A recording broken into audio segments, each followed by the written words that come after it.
Good morning all of you. अब मैं जनमत की जो परिभाषा है जो लिपमैन द्वारा दी गई है, लिपमैन ने जनमत को परिभाषित करते पब्लिक ओपिनियन कि जनमत लोगों की मस्तिष्क की वे धारणाएं हैं जो वे अपने बारे में तथा अपनी आवश्यकताओं, उद्देश्य और संबंधों के बारे में रखते हैं। लिपमैन की बिल्कुल सही बात है। आज ही ये बात मैं देख रहा था, पॉलिटिकी व्यक्ति से जब पॉलिटिकल टॉपिक्स पर चर्चा की जाए वो उसकी समझ में आती है, उसके इंटरेस्ट का विषय है, सुनना पसंद करता है। खिलाड़ी से खेल की बात की जाए और कर्मचारी से सरकार द्वारा प्रदत्त सेवा लाभों की बात की जाए, देखो ये सीधी सी बात है।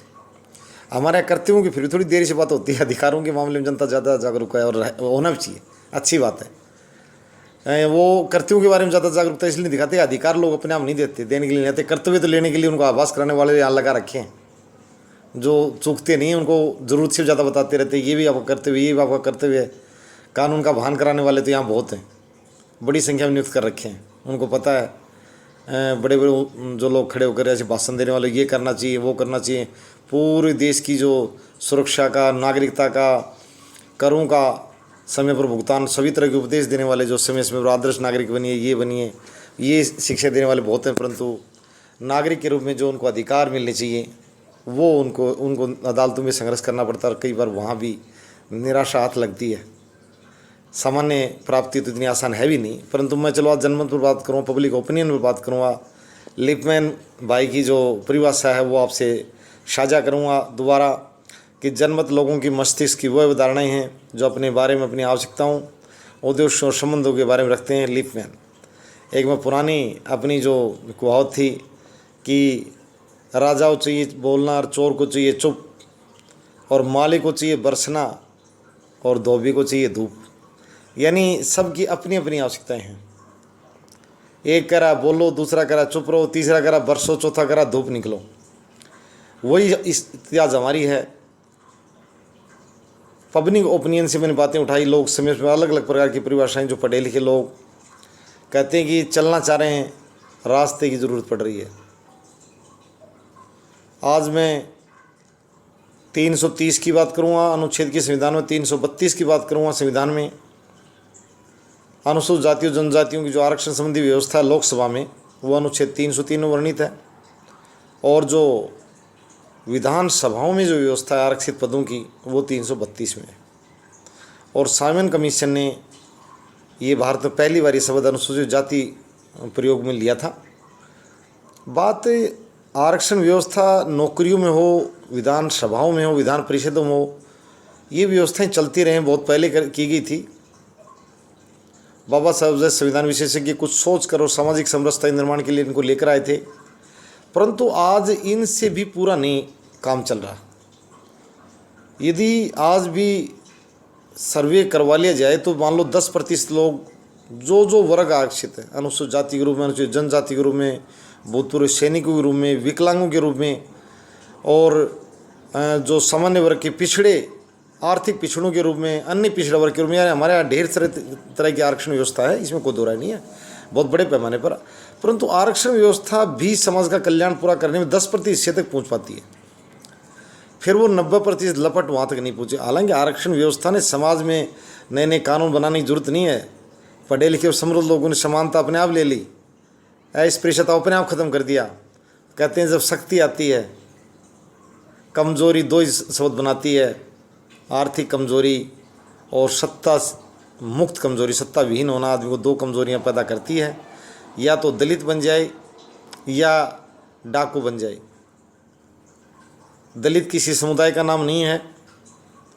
सामाजिक रूप से दलित कई बार एक अरबपति को बनना पड़ सकता है, उसके वहाँ धार्मिक और सामाजिक बहुलता न हो और उन लोगों के बीच में रह रहा हो, कानून पर्याप्त संरक्षण नहीं दे पाए, तो उस व्यक्ति की स्थिति दलित से कुछ ज़्यादा अच्छी नहीं होती, और वो भी दलित है। हमारे दलित को एक जाति शब्द से जोड़ने का कई लोग प्रयास कर रहे हैं। मैं आज उन लोगों को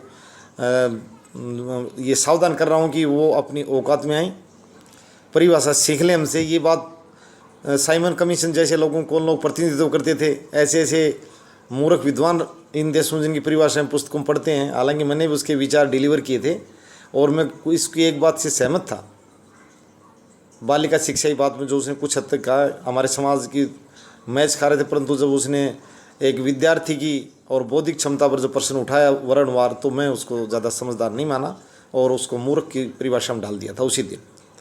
अच्छा नहीं है मानवीय चेहरों को इस तरह आंकना।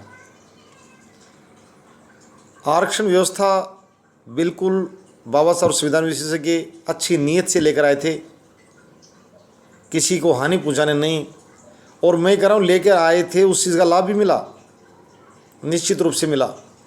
आज राजस्थान के अन्य अनुसूचित जनजाति के जो मीणा बाहुल्य क्षेत्र हैं, जहाँ 47 से पहले शायद लड़की तो छोटा, लड़का मैट्रिक नहीं मिलता था जिले में, मैं ये स्थिति की तरफ इंगित कर रहा हूँ।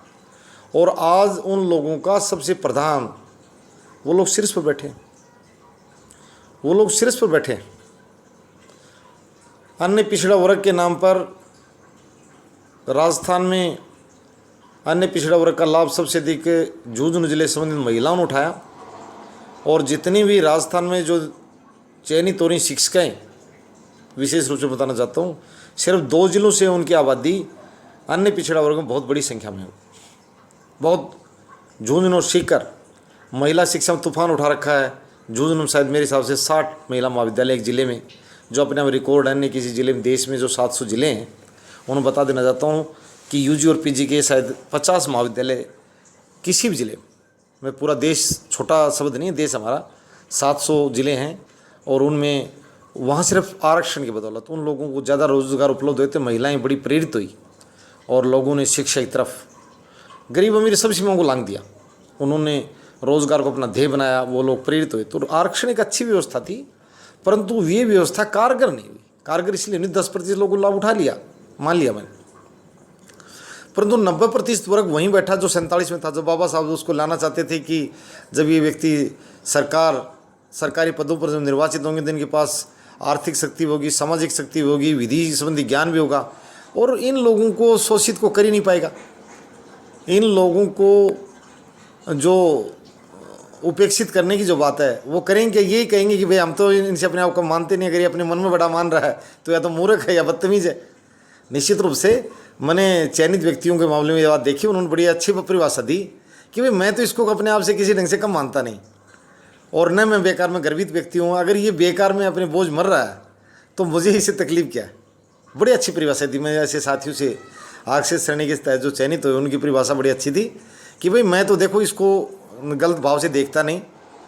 तो जो राजकीय सेवा में जो लोग आए, उन लोगों ने उस तस्वीर को बदल डाला।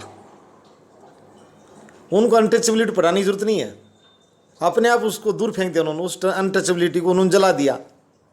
जो लोग करना चाह रहे थे वो लोग भी उठ खड़े, भाग खड़े हुए अपने आप ही उनके सामने। उनकी शक्ति और समझ को देखकर अनटचेबिलिटी जो लोग दिखाना चाहते थे वो भी उठकर भाग गए, प्रदर्शित नहीं कर पाए, भयभीत हो गए, और शर्म से भी कईयों का सिर झुक गया। तो मैं ये नहीं कर रहा हूँ आज, मैं इसलिए सभी पूरा समाज को आमंत्रित कर रहा हूँ। दूसरी तरफ जो वो वर्ग खड़ा है जो सिर्फ ही अपनी बेकारी, बर्बादी और तबाही के लिए सिर्फ आरक्षण व्यवस्था जिम्मेदार ठहरा, मैं उन भाइयों को कह रहा हूँ आज की प्रचलित व्यवस्था है तहत यदि आरक्षण व्यवस्था, मात्र आरक्षण व्यवस्था में बहुत ज़्यादा पद नहीं है आज भी, मान लो 50% पद, फिर खुली व्यवस्था में यदि उसको हटा दिया जाए तो भी समाज रोजगार युक्त नहीं हो पाएगा।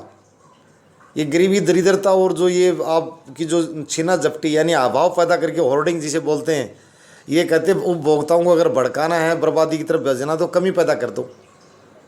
कहीं पानी का मधुमाई के लिए, मटके के लिए लोग जो है ना बड़ी जुगाड़ बनाते हैं कि जैसे तैसे एक बाल्टी मिल जाए। तो ये जानबूझकर अभाव पैदा कर रहे हैं। मैं आज आपको इकोनॉमिक टर्म की तरफ भी ले जाऊंगा, लिपमैन की जनमत की बात भी करूंगा कि एक जनमत तैयार करें। मैंने 2 बातें सुनते सुनते मैं काफ़ी समय बाद में, क्यों मैंने पहले कहा कि मैं भारतीय अरस्तु की भूमिका में खड़ा हूँ। आप अगर कहीं कमी बताएंगे मैं उसको तैयार हूँ, परंतु मैं ये भी कहना चाहता हूँ यहाँ जो लोग, कोई अलग अलग पेशेवर जो लोग हैं, कोई शराब माफिया है, कोई भू माफिया है, कोई कुछ माफिया है, कोई हथियार माफिया, ये लोग राजनीतिक समझ के ज़्यादा लोग नहीं। इन्होंने पैसे के बल से, छल कपट से जैसे भी अपना चुनाव जीत लिया हो, मैं ये नहीं कर रहा हूँ, परंतु राजनीतिक समझ कितने प्रतिशत लोगों में हमें देखना पड़ेगा, संवैधानिक समझ कितने प्रतिशत लोगों में। एक बड़ी शर्म की बात है कि एक सांसद के रूप में निर्वाचित व्यक्ति को अगर उसको संवैधानिक समझ नहीं है कि हमारी संविधान की मूल भाषा क्या है। आज मैं ये भी कहना चाहता हूँ, कई बार लोग कहते हैं आरक्षण व्यवस्था पर प्रतिकूल टिप्पणियां करते हैं। नहीं, संवैधानिक व्यवस्था है और आपको अधिकार नहीं है देश के संविधान के प्रतिकूल टिप्पणी करने का। कोई व्यक्ति जज हो सकता है, कोई व्यक्ति चीफ जस्टिस हो सकता है, कोई व्यक्ति प्रधानमंत्री हो सकता है, परंतु भारतीय संविधान की जो मूल भावना उससे बाहर नहीं जा सकता। मैं ये बता देना चाहता हूँ, आरक्षण व्यवस्था पर चर्चा की जाए और इस बात पर चर्चा की जाए। मैं आज आपको इसीलिए बता रहा हूँ, आरक्षण व्यवस्था लोग अपने आप उस चीज़ से बाहर आ जाएंगे। कैसे आ जाएंगे कि हरियाणा में मैंने देखा बड़ी संख्या में जब ये बीएड जेबीटी के जब पद आ गए तो खुद अनुसूचित जाति जनजाति के जनजाति तो नहीं हरियाणा के अंदर, यानी ओबीसी या बीसी और बीसीबी के रूप में जानते हैं उसको। और राजस्थान में देखा कि लोगों ने खुद आरक्षित श्रेणी में आवेदन करना बंद कर दिया। बोले नहीं भाई साहब, ये सीट खाली पड़ी है, आराम से एडमिशन हो रहा है, दिक्कत ही नहीं है, क्या करना बिना काम। ये सबसे बड़ी बात बता रहा हूँ कि आरक्षित लोगों ने बड़ी संख्या में, यदि किसी को पता नहीं है तो आज मैं ये भी बताना चाहता हूँ समाज कल्याण विभाग के अधिकारियों को कि आप बीएड का उठा लीजिए भैया, वहाँ बड़ी संख्या में आरक्षित वर्ग के, मैं कह रहा हूँ लाखों प्रत्याशियों ने, और बोलो सामान्य श्रेणी में आवेदन कर दिया। जरूरत ही नहीं भाई साहब, एडमिशन हो रहा है, मिल रहा है, किस लिए बिना काम कागज कौन बनवाता फिर। अरे लोग उस चक्कर में नहीं पड़ रहे। आप जो जॉब अपॉर्चुनिटी फॉर ऑल, मैंने 10,000 का सिर्फ सिंबल दिया है, मैंने मनरेगा के तहत किया कि इन चीज़ों को शामिल कर दो। आप जो ट्रेंड जो टीचिंग का डिप्लोमा रखते हैं उनको स्कूल से भेज दीजिए। आजकल एक गांव में सीनियर सेकेंडरी स्कूल वहाँ कर रहा हूँ, वो 40-40 फैकल्टी जरूरत है। इतने ट्रेंड लोगों समूह हर गाँव वाइज तो आज भी नहीं है। आज हमारे पास सबसे बड़ी सुलभता एक ही चीज़ है, अमर्त्य सेन जी की बात को, बड़े भाई की बात को आगे कर रहा हूँ मैं। मैन पावर यार है, उसका अब तो उपयोग कर लो। शिक्षित मैन पावर, पहले तो हमारे पास शिक्षित नहीं थी, आगे पता नहीं मैन पावर घटेगी बढ़ेगी। आज ये एक ही चीज़ भारत के पास सबसे आराम से मिल रही है, सबसे सोना मिल रहा है, सस्ता मिल रहा है। और बड़ा भाई शर्म आ रही है इस गहने को, लोग पहनने को तैयार नहीं है। कम से कम यार इन लोगों की तो इज्जत कर लो। सोना है ये भारत माता सोना है। कम से कम इन भाइयों को आज एमबीबीएस करके घर बैठा है, वेटरनरी सर्जन बैठा है, बीएलडी बैठा है, बी इलेक्ट्रिकल बैठा है, पॉलिटेक्निक इलेक्ट्रिकल बैठा है, आईटीआई होल्डर यानी टेक्नोक्रेट्स की अगर बात की जाए तो सभी लोग तैयार बैठे हैं। और मैं कह रहा हूँ भारत के निर्माण के लिए बहुत भारत महान बनाओ भैया। आप जॉब अपॉर्चुनिटी लेके ये कि बच्चे वो 10वीं करते 18 साल के होते कि भैया आपके लिए जॉब तैयार है, 10,000 रुपये का करना, आप कब चाहें वो देख लेना। इससे एक बात और होगी, बहुत से जो व्यक्ति उधर पलायन कर जाएंगे प्राइवेट की तरफ, वो लोग ज़्यादा वेतन देंगे। राजकीय विद्यालय में 10,000 लेगा, प्राइवेट में ज़्यादा मिलेगा, राजकीय हॉस्पिटल में 10,000 लेगा, वहाँ ज़्यादा मिलेगा। अरे मैं कह रहा हूँ समस्या खत्म हो जाएगी, आप देखना। इधर आने दो खूब लोगों को। जॉब अपॉर्चुनिटी फॉर ऑल, नीति निर्देश तो तुम्हें छूट कर दी, भूल कर दी थी, मौलिक अधिकारों में भूल कर दी थी। मैं बार बार कह रहा हूँ, जनमत निर्माण की तरफ से बोलो, लिबमैन साहब की तरफ से मैंने लोगों की आवश्यकताएं सुनी। बेरोजगार सिर्फ रोजगार की बात सुनने को तैयार है, नहीं चाहिए उनको ढेरी बातें यूएनओ की बात बताना, नहीं चाहिए उनको संसद की परिचर्चा की आज क्या हुआ सदन कार्य। वो कहते हैं कि भूखे भजन होना गोपाला। भैया जी इतने पढ़े लिखे, हमें पहले काम की व्यवस्था की बात करो, अगर कोई दे सकता तो। बड़े वो लोग इस चीज़ के लिए कुंठा से भर उठे हैं कि हम इतने शिक्षित काम करने को तैयार हैं और हमें एक सामान्य से वेतन पर और नियुक्त करने के लिए सरकार तैयार नहीं। भाई देखो, ये सरकार के सामने जितनी राज्य सरकारें हैं, केंद्र सरकार, सबके सामने एक बड़ी और पूंजीपति वर्ग, बैंक वर्ग और नीति निर्माता और ज़ोर ज़ोर से बोलने वाले संसद के पत्रकार, मैं ये भी कहूँगा बड़ा अच्छा बोल लेते हैं वो लोग। परंतु यार उन बातों में इतनी ऊर्जा खराब मत करो। इधर आइए भैया, जॉब अपॉर्चुनिटी। अब मैं थोड़ा सा आज एक प्रकाश पेंशन की तरफ भी डालूंगा। बार बार मांग आ रही भाई जनप्रतिनिधि को एक दिन चयनित होती मिल जाती है, हमें नहीं मिलती है, असमानता दिखाई जा रही। नहीं भैया, वो भी हमने डाल दिया कि जिनके 58 साल सेवानिवृत्ति की जिन राज्यों की उम्र हो 60 साल कर दो, और 60 साल के बाद में सभी को, अभी हम सिर्फ 51 रुपये पेंशन की बात लेके चलें, चाहे जनप्रतिनिधि हो और चाहे डीसी रिटायर है। देखो हमें हमारी कोई दिवालिया सरकार नहीं बनानी, में पता है कि धन कहाँ से आता है, धन कहाँ खर्च होता है। ये भी आय और व्यय का एक संतुलन रखना है। आगे की बात आगे देखी जाएगी। अगर job opportunity, pension for all और retirement at the age of 60, ये अभी मैं कह रहा हूँ बहुत बातें सुधार की बात। यार खुद न्यायालय को कई बार, हमारे न्यायाधीश महादेव कई बार कहते हैं यार अजीब बात है, ये बात इनको खुद को पता नहीं है क्या, ये लोग करते क्या है, सिर्फ नाच गान करते हैं क्या होटलों में, इनको शर्म नहीं आती। अभी दिल्ली पुलिस और जो आपकी जो सेंट्रल पुलिस ऑर्गेनाइजेशन जो दूसरे हैं, वो एक ही पुलिस के भाग हैं। यहाँ 60 वर्ष कर रखे, उनको 57 पर रिटायर कर रहे हैं, उन बहादुरों को जो सेना पर तपस्या कर रहे थे। यार हद हो गई इन बात की। यहाँ वहाँ का इंस्पेक्टर जो बॉर्डर पर खड़ा है, इनसे 4 गुनी कठोर ड्यूटी कर रहा है। ये तो नागरिक पुलिस के भाग, वो सैन्य पुलिस का हिस्सा है। और उन लोगों को स्थान बैठता है जो 57 इनको 60 याचिका डाली गई। बाद में माननीय न्यायालय को इसके लिए मैं आभार व्यक्त करता हूँ, माननीय न्यायालय का नमन करता हूँ कि उन लोगों को न्याय मिला, तो आपको भी न्याय मिलेगा। पेंशन भैया ये मत को पेंशन स्कीम दोबारा बड़ी सरल रूप से लाओ। इन्होंने ये कहा कि इतनी दे कहाँ से पाएंगे, निश्चित रूप से इनको तो सिर्फ ये पाइपलाइन है, उधर से आना और इधर ही बटना है। ये थ्योरी कंसेप्ट समझ जाओ, उधर से आना है, अपने में से आना है। आप जो वहाँ से खरीदी लाएंगे वो टैक्स के रूप में शाम से उसकी वापसी शुरू हो जाती है। ये एक इकोनॉमिक रोटेशन है, प्रवाह फ्लो ऑफ मनी। तो शुरुआत में मैंने पहले कहा 10,000 का रोजगार पर स्थान नहीं दिया जाए। मणिपुर में बैठाने वाले का 10,000 मैं नहीं बोल रहा हूँ। मणिपुर में जो तन के जाएगा नौजवान उसका अलग है वेतन।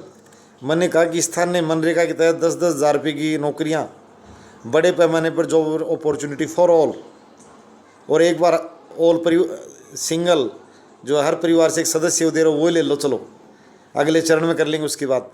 पेंशन स्कीम 5100 दृढ़ता के साथ। सेवानिवृत्ति की आयु 60 वर्ष। 58 और 60 वाला गैप में दिक्कत आएगी स्पष्ट रूप से। आप अपनी जो भी योजना है, ये बड़ी सरल योजनाएं हैं, इन पर मंथन करें और जो भाई इनका प्रतिवाद करें, इन पर चर्चा करने चाहिए। अधिकारी नेतागण, हमारे कर्मचारी संगठन, अधिकारी संगठन, हम बिल्कुल तैयार है करने के लिए, बिल्कुल अच्छे से पूरा बौद्धिक लेसन तैयार करके। तब मैंने बताया लिपमैन की जो परिभाषा थी, जनमत लोगों की मस्तिष्क की वो धारणाएँ हैं जो अपने बारे में, अपनी आवश्यकता, उद्देश्य और संबंधों के बारे में रखते हैं। और मैं एक थोड़ा और बताना चाहता हूँ, भारतीय संविधान में प्रेस की स्वतंत्रता, भाषण की स्वतंत्रता अनुच्छेद 19(1) के भाग क में दी गई है। तो ये भी मैं कहना चाहूँ, जनमत निर्माण के लिए समाचार पत्रों में महत्वपूर्ण भूमिका स्पष्ट करते हुए लिपमैन ने इन्हें प्रजातंत्र का धर्म ग्रंथ कहा है। तो इन धर्म ग्रंथियों को कहता हूँ भैया हमारी अच्छी बातें उठाया करो, इनसे क्या पुरस्कार पद लेके आते हो। आपके कई जो पेपरों के जो ये हैं मालिक है, फिर इनको ये कई मनोनीत कर देते, कई राज्यसभा पद देते, अच्छी बात देते रहे, हमें ज़्यादा इनसे मतलब नहीं क्या कर रहे हैं। जब हमारा समय आएगा तब हम देख लेंगे कैसे करना है। ये खूब करें अंग्रेजों उन बादशाहों की तरह। बादशाह ने कहा था मुझे वीर और चौड़ी छाती का सेनापति नहीं चाहिए, मैं अपने रिश्तेदार को बनाऊंगा सेनापति, और जो मेरे सिर में मेहंदी लगाता है उसको दरबार का रतन कहूँगा। मुझे नहीं चाहिए भारत माता के वो चमकते रतन जो हीरो जैसे जड़ित नहीं। तो ये कुछ करते रहे, इनसे हमें ज़्यादा मतलब नहीं है। इनकी जो नीतियाँ, किसी ने कहा था कि जैसा पिएगा पानी वैसे बोलेगा वाणी, तो भैया इनका ये इसी प्रकार के माहौल में पैदा हुए हैं। जैसे तैसे इनको पता है कि यहाँ तक कैसे इनके तो लिए पहले टिकटार्थी बनना है बहुत बड़ी बात है, वो प्रक्रिया अपनी चल रही है चैनल के मार्फत, चिंता मत करो।